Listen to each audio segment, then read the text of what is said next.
Well, hey, good morning. Last week we started this new series called Let's Talk About It, and many of you texted me or emailed me or you saw me somewhere and you said, hey, thank you. I haven't worried all week. And so that's great that we solved that for you. So this week we're going to talk about anger, which I know none of you have ever had any problems with. And so we'll delve into that topic here in just a little bit. But one of the things I'm excited about this series, one, this is obviously practical things that we all have a tendency to deal with. But in a couple of weeks, you're going to get to meet some of our counselors. We have a counseling, I say center. It's not, we don't necessarily have a building yet. We have a counseling team of about 7 or 8, I think, at this point, that are licensed professional counselors and are on their journey to finishing that. And so we offer that service to you guys. And so in the next few weeks, you're actually going to get to meet some of them. And so we're going to do something a little different. And they're actually going to be on up here with me. And so we're going to talk about several different topics. We're going to talk about trauma. We're going to talk about grief and depression. We're going to talk about dealing with the holidays. And we're also going to talk about, we have kids in here. We're going to talk about things that you can see on the net and how that impacts us. And so, and how that gets us to that place and leads us to shame, pain, regret, and all the different things that lead into that as well. And so I'm excited about that over the next few weeks. So I'm being prayer about that because those are things that we all deal with in different ways: grief, depression, all that different stuff. And so anyway, we're talking about anger today, and what does it look like for us to be angry? Anger is considered one of the 7 deadly sins, pride, grief, greed, lust, envy, all that. Lust, envy, and greed are internal. We don't really know that someone's struggling with that or dealing with that, but anger has a tendency to, even though it's an internal thing, it has a tendency to come out externally, right? You've shown it to others or you've received it from others. That's a part of that.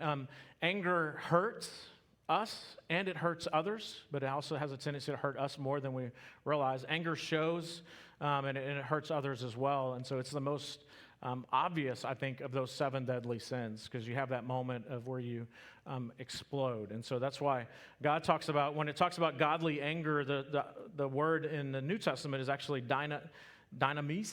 And so that's where we get our word dynamite. And so it's this idea of how short is your fuse. And so in Christ, we would like, what God teaches us is that our fuse should become longer and longer and longer, because most of our anger, if not all of our anger, has to deal with others and relationships. And so as we begin to understand the grace and mercy that God offers us, and that He never lit His fuse for us, it just continued to get longer. We should do the same with other relationships as well. And so we'll talk about that a little bit today. But anger is the only vice, so to speak, that can have a positive virtue as well. And so that there can be good things that actually come from our anger when our anger is channeled into righteous things. And so we even see Jesus get angry at injustice and the right things. And what does it look like for us to do that as well? Again, most of the time we don't get angry at injustices like we should. We get angered at the things that we're offended and people hurt us, and so we lash out in that way. But in 1979, a young man by the name of Marcus Brown, he was 18 years old. He was just about to graduate high school, and he was killed by a drunk driver. And his mom, Becky Brown, obviously grief-stricken, depression, all the things related to that, and angry, began to decide that she wanted to channel all of those emotions into something positive. And so she formed a group of moms, and those group of moms became this group that you know today as Mothers Against Drunk Driving. And most of the legislation today that has to do with drinking and driving come from that group of ladies, comes from that one mom's expression of positively dealing with her anger and her grief and her depression. And so that's a way that we can see that whenever there is anger and depression, we can move forward with it and do some positive things in that way. But let's admit, most of the times when we're angry, it usually builds up and our anger leads to folly in some way. And so there's a gentleman by the name of Steve Tran, and Steve Tran is one of these guys. He had a roach problem or a bug problem in his place that he lived. And so I don't know if you've ever had that, but apparently it's a problem. And so to solve it, he decided that he was going to bug bomb his place.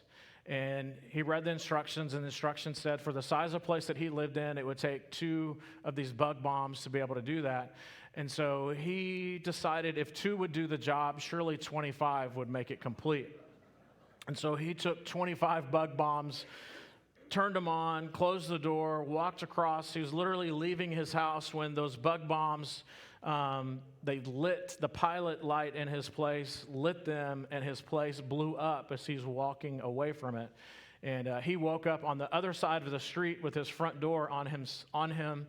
All of his windows were blown out, and his entire inside of his house was on fire. He got rid of the bugs for a little bit, and they were asking him, like, why did you decide to use 25? And he's like, well, listen, if 2 could do it, surely 25 would get rid of it. He's like, I was so angry and so frustrated, I just wanted it to be done with.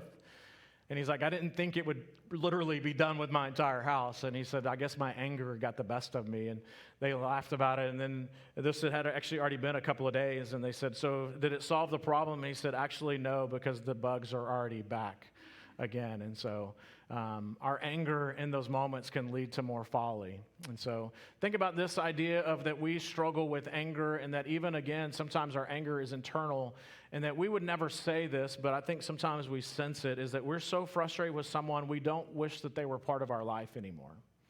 That they're such an annoyance or such a pain. And so it's almost this idea of, I wish that they were dead, maybe not physically dead, but that they were dead to me.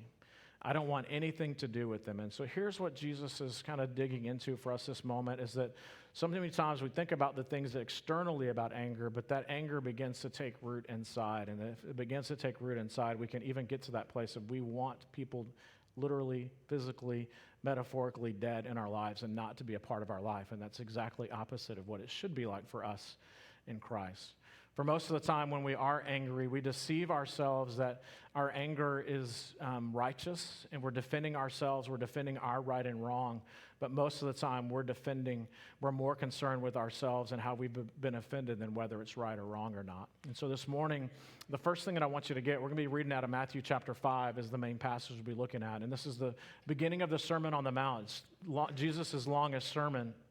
And so the first thing that I want you to get is this, is that our anger can actually condemn us, that it will condemn us. And so what does that mean? In Matthew 5:21, Jesus says this, you've heard that our ancestors were told you must not murder. And that word murder is rashah. And rashah is this premeditated, like I've thought about it, I've considered it, I've decided that I want this person dead. And so I then take the actions to make sure that this happens. And so you commit this kind of an act and then you're caught, all right?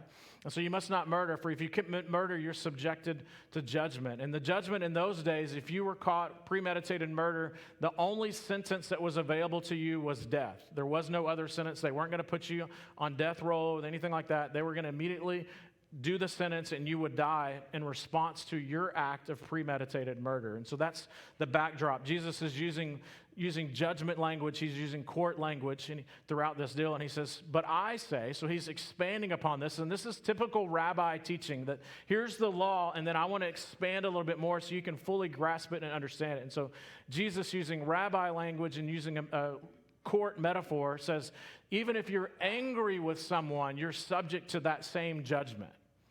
In other words, if you are angry, and this idea of being angry is that you're going to murder or assassinate someone's character in your offense, you're going to lash out and say something about someone so that when that person then walks into a room, people are going to think differently about them than they did before because of the things that you say. You are killing them, you're killing their character, you're killing their name by the things that you say in response. And so Jesus says you will receive the same judgment the way that you judge other people and their character.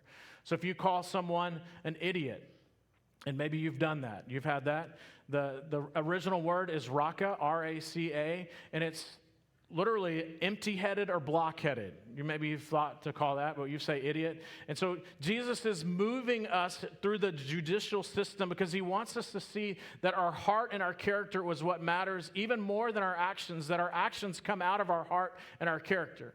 And so say, hey, if you've thought about murder, if you've even been angry with someone, you're subject to judgment. If you call someone an idiot, and most of us, maybe we've called someone an idiot, but most of the time we don't do it to their face, do we? We're at least smart enough to not do that, but we do it to other people. Again, we're defaming their character. Raka, they're empty-headed, they're block-headed. You're in danger of being brought before the court. And so this was the Sanhedrin, this was the religious court. And so again, Jesus is moving us closer to the heart of God. And if you curse, the word there for curse is moros, which we get our word moron. None of you have ever said that word before. If you curse or call someone a moron, you're in danger of the fires of hell. And the fires of hell, the original language there is Gehenna. And Gehenna is this place of internal judgment, of fire, and of stench. And so it's outside of the city of Jerusalem, there was Gehenna. There was a place that was a trash dump where the refuse of the world would go. They would clean up the stuff and then they would throw it in there and they would burn it up. And so you can imagine the stench, the smell, and all the things that would come from there. And so Jesus is saying, listen, if you curse someone, if you call someone a moron, then you are worthy or in danger of the fires of being thrown on the trash heap. And the metaphor there is obviously for us of all eternity being separated from God, because our heart is separated from God. And think about these illustrations. The first word is angry, which is this idea of a boiling pot. The second one is raka, which means that you're name calling, and then moron, that you're defaming someone's character. And Jesus is showing us how bitterness and anger sets in, and it moves from a boiling pot to calling people names, to defaming their character, and how that's inconsistent with the character of what God wants to set up inside of us. And so what does it look like for us to take away those things? And so he says that, that we're supposed to be moving. And so again, he moves us from anger to raka to moron, to show us that the heart of God is not as concerned with our actions as with our heart and our character, that our actions come from our heart. We're moved and motivated by our character and our heart. And so that's why he says, listen, you think bad about those that have premeditated and in their heart have decided to kill someone and go do it. I'm just as concerned as you think about and concerned about how you're going to harm someone else or how you're going to respond to someone else because they've offended you. And so Jesus moves his audience through the judicial systems to show that God's judicial system is based upon God's concern for our heart. And so we burn with anger at the offenses of others, and God says your heart should burn for the things of me. Jesus doesn't condemn all anger, though, right? We understand that there's been several times that his anger was in a good way. He would go against injustices, but most of the time our anger results from personal relationships, that where someone offends us or hurts us and they say something about us, and most of the time they say something or they do something that offends us and they don't even know that they're saying it in a way that offends us and hurts us. Now, we do have people that know us, and most of the time when they try to hurt us, they're intentionally hurting us, and those are the ones that are closest to us. So in James chapter 1, it says this: you must be quick to listen, slow to speak, and slow to get angry.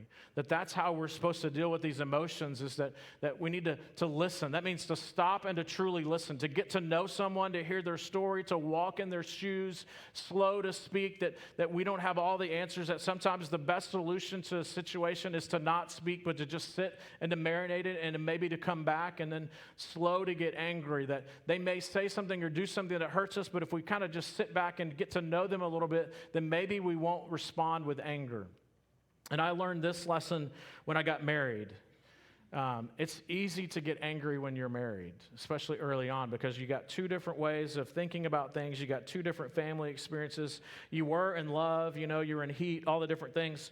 And you come together, and then all of a sudden you have the honeymoon, and after a honeymoon you realize that they're human like you, and they do things that don't make you happy, and all the different things. The toilet seats up, all those things that you know about. And you thought, well, man, listen, they would just, when we got married, it would be heaven, and it's not. Sometimes it's the opposite of heaven.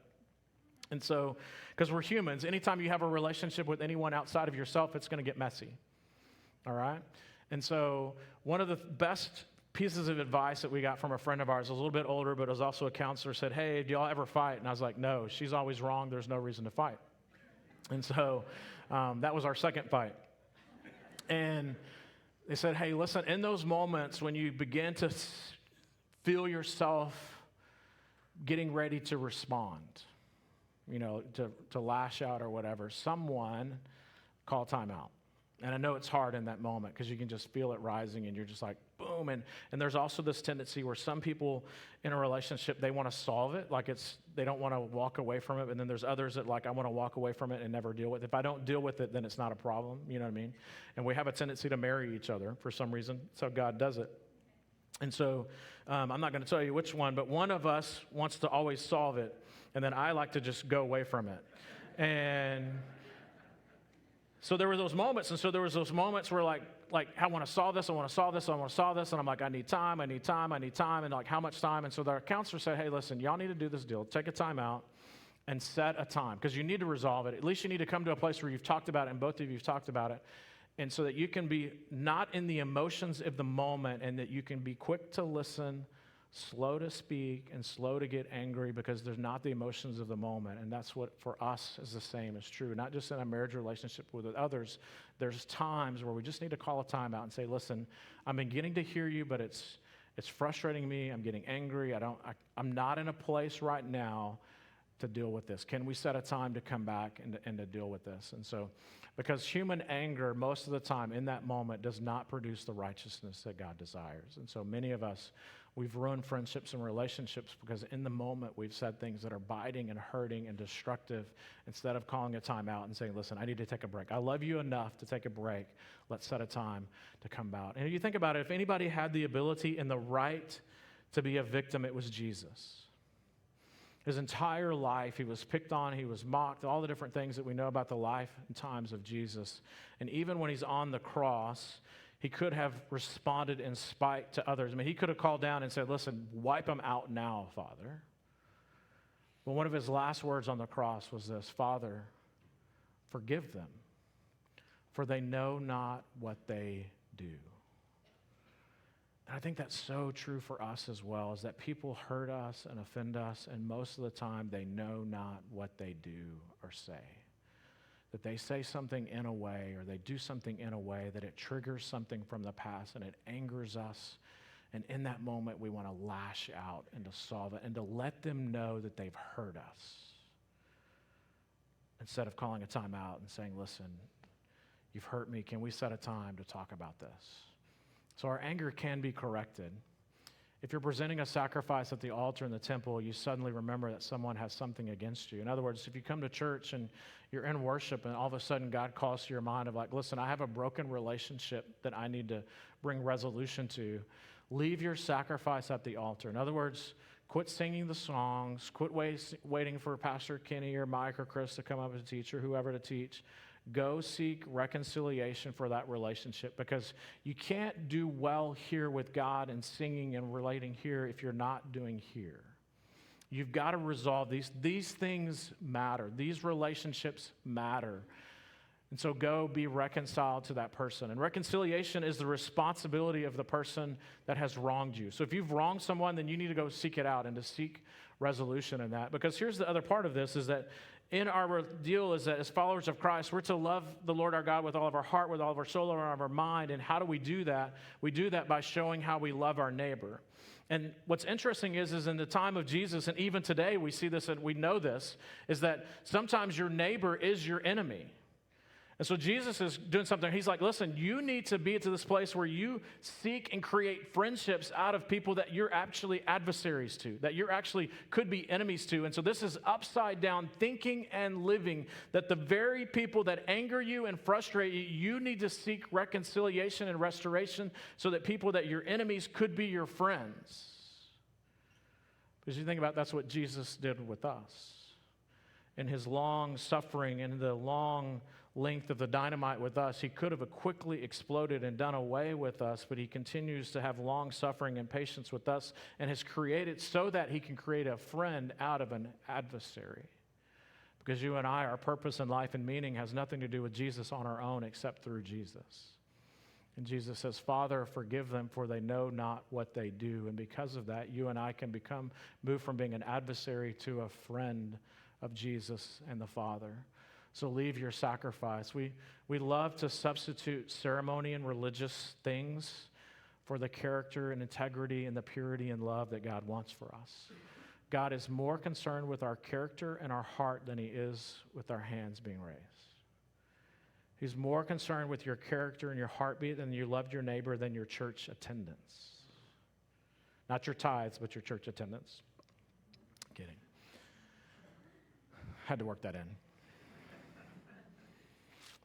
And listen, I think we struggle in a day of social media where we can put things on social media and just literally put dynamite or bombs out on social media, and there's limited accountability for that.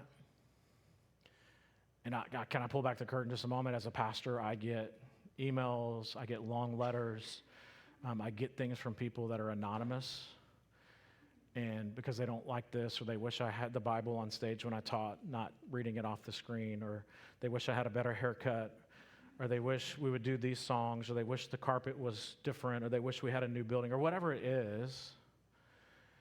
And man, I just want us to adult. That this is what Jesus talks about for us, is to adult with one another, that as we grow in maturity, that there's going to be things. Listen, I'm human. I'm imperfect. Our staff is imperfect. There's going to be things that we do that offend you or hurt you, or you may not even know. We don't even know that we've done it to you, and most of it is, I'm my person. And here's the thing you need to know about most pastors is most pastors have a tendency to move toward people pleasing, because we want everybody to be happy, because we want as many people to be in our church as possible. And so, but one of the things that I've learned over the years, even though I want to be all things to all people all the time, I can't be those things because I'm human. And so I have to be the best version of Chris, which is the best follower of Jesus that I can possibly do.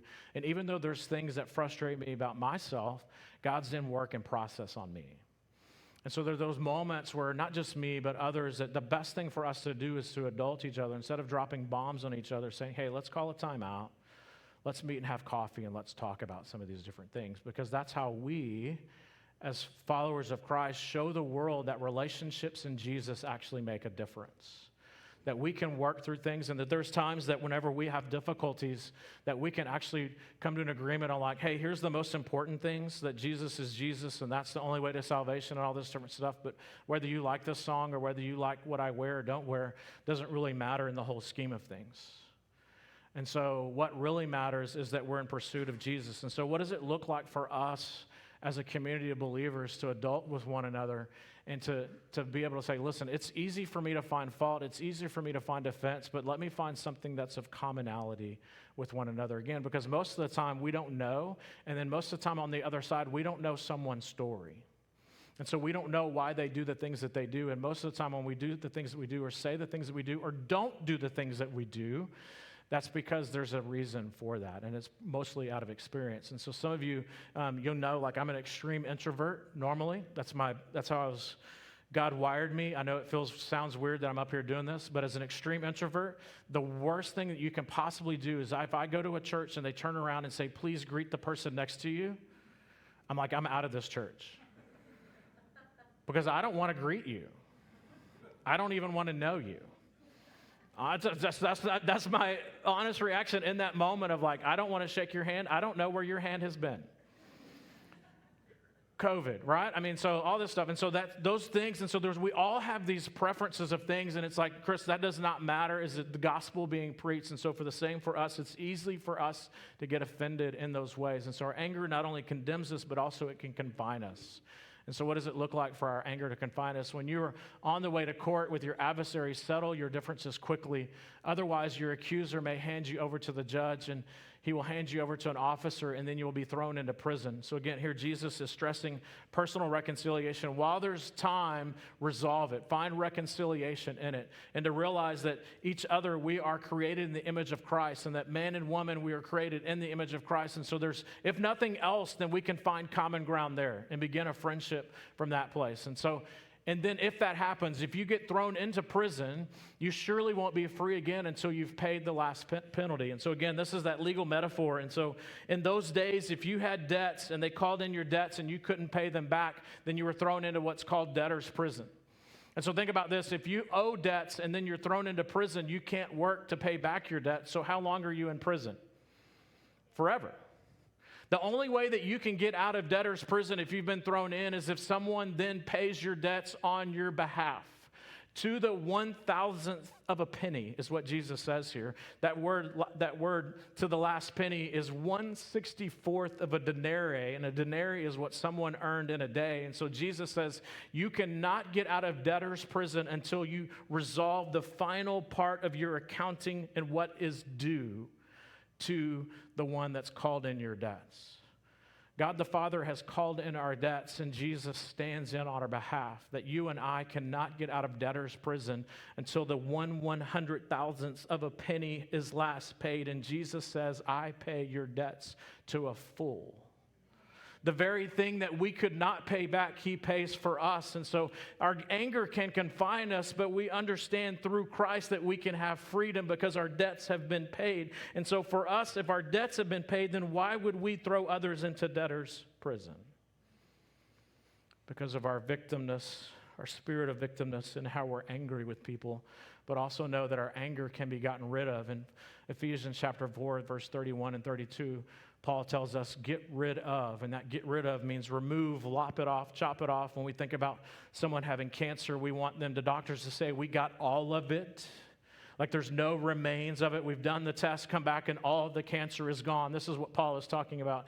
Get rid of it, lop it off. It is not worth it. It is a cancer to you. It is bitterness, it's rage, it's anger, it's harsh words, it's slander. Some of your translations would say, as well as all types, is malice. So he just says, listen, if those aren't enough, then any type of evil, general ill toward others, get rid of it.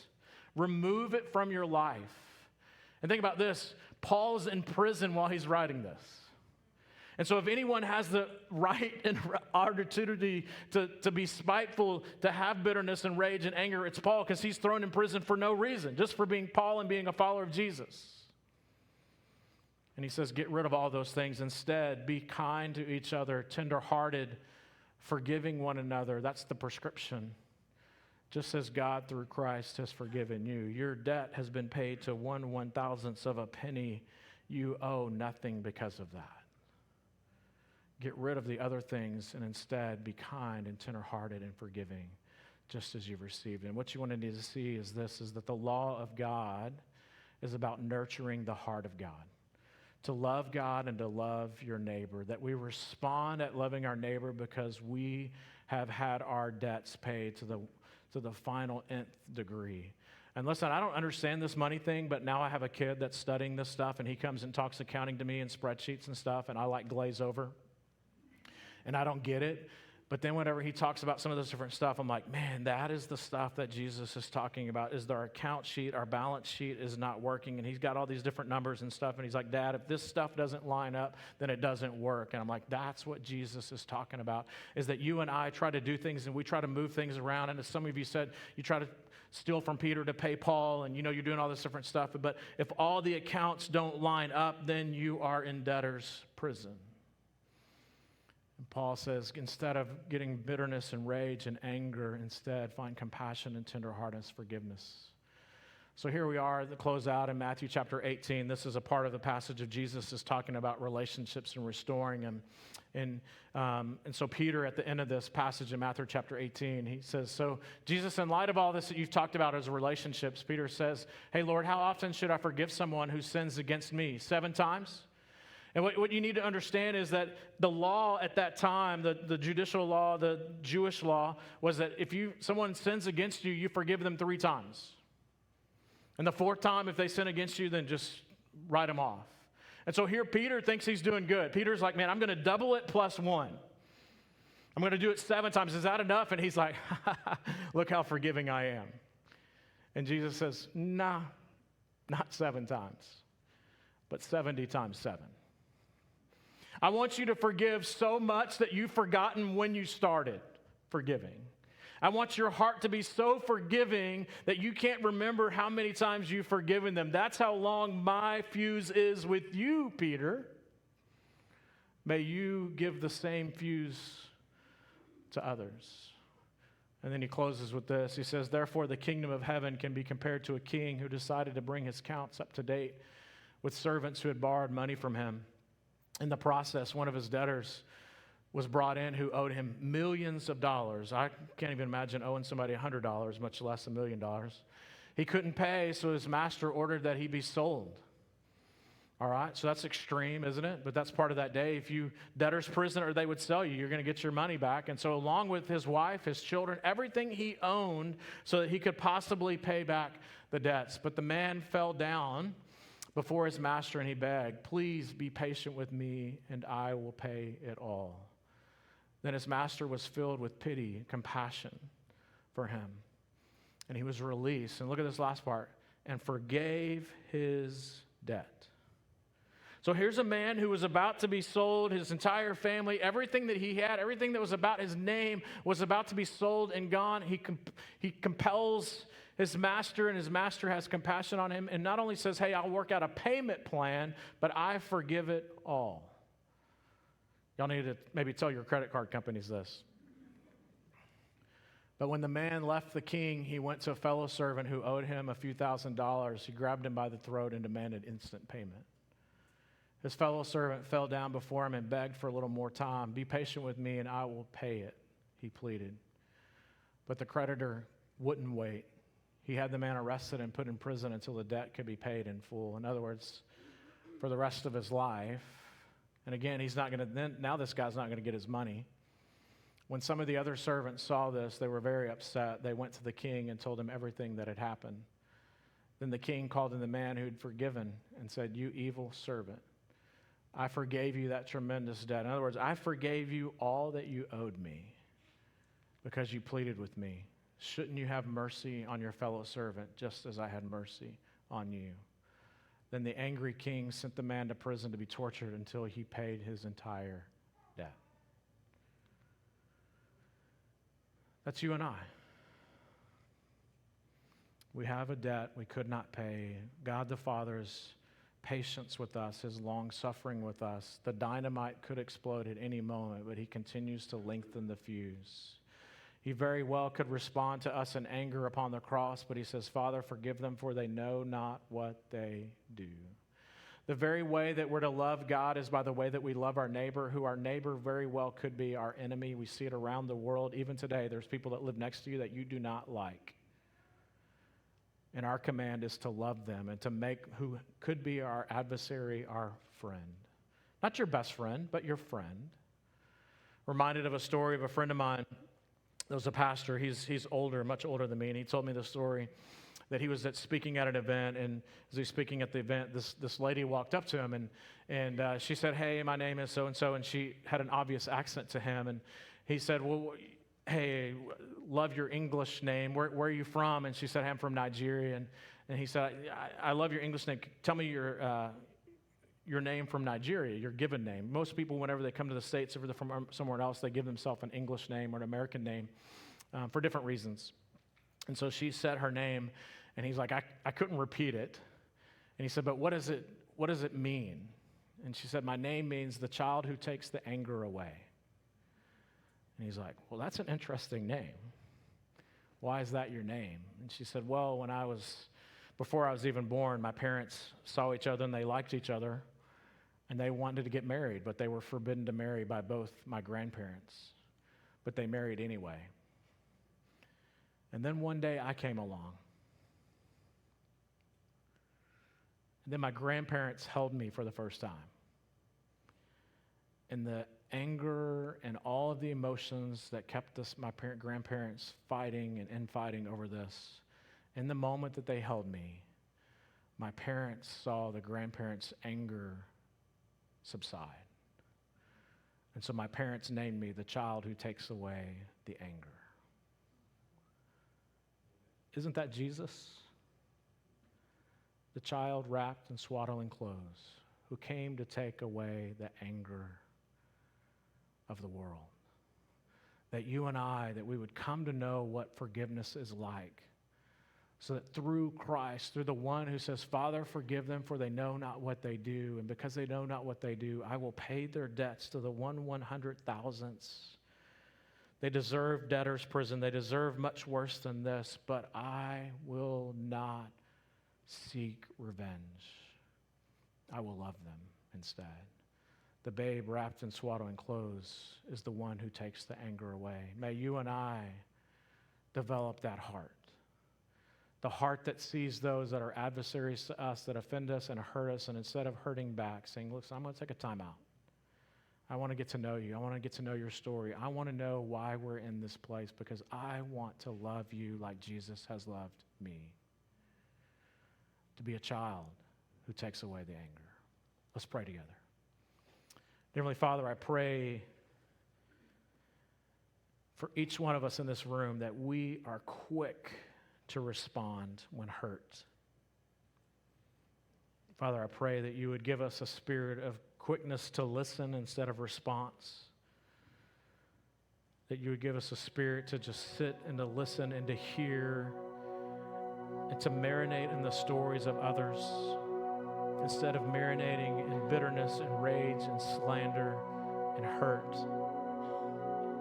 Father, I pray that you would, even to this morning, that there are people that we're angry with, that we're letting bitterness take root and grow deep roots, and we're just ready to get them in a place so we can get them. That, Father, that you would just shine a light on that and just remind us and say, listen, I could have got you too, but I didn't. May we have long fuses with one another. May we turn down the heat of the boiling pot of our anger. And may we watch our words. May the gates of our mouth be shut before we speak murderous words about those around us. Father, may you be brought glory and honor through the way that we deal with our anger. May we be angry about the right things. It's in your Son's name that we pray. Amen.